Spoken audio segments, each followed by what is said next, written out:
Hi అండి, నమస్తే. అందరూ ఎలా ఉన్నారు? ఈ స్వామి అయితే ఆంజనేయ స్వామి అండి. ఇది చాలా పెద్ద విగ్రహం అండి.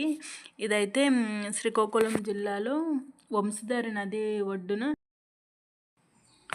ఆ దగ్గరలో మడపం అనే గ్రామం దగ్గర అయితే ఈ విగ్రహం అయితే ఆంజనేయ స్వామి వారి విగ్రహం అయితే ఉంది.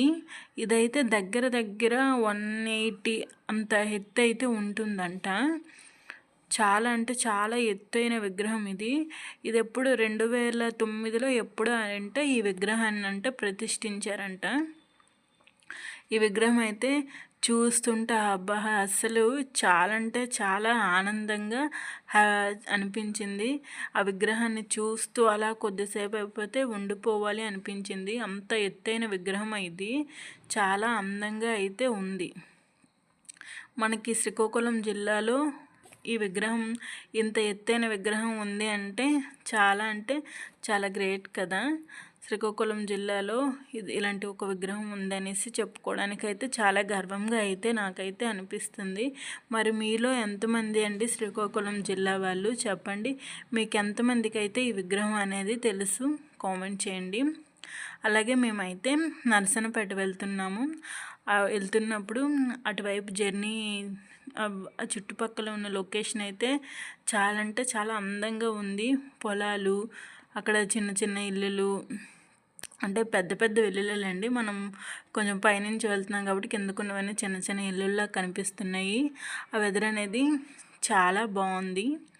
అలాగే మేము ప్రతిసారి ఇయర్లీ ఒకసారి అయితే మేమైతే ఈ గుడికి అయితే వెళ్తాము.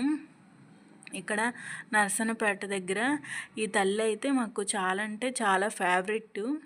చాలా మంచిగా హ్యాపీగా అనిపిస్తుంది ఈ గుడికి వెళ్తుంటే.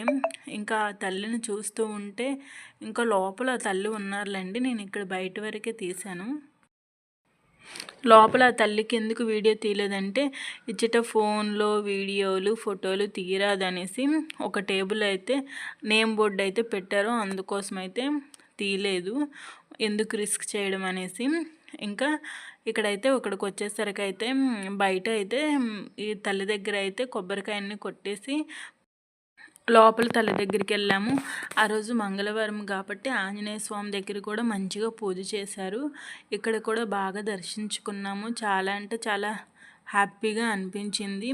అలాగే అక్కడే ఒక అయ్యప్ప స్వామి టెంపుల్ ఉంటుంది.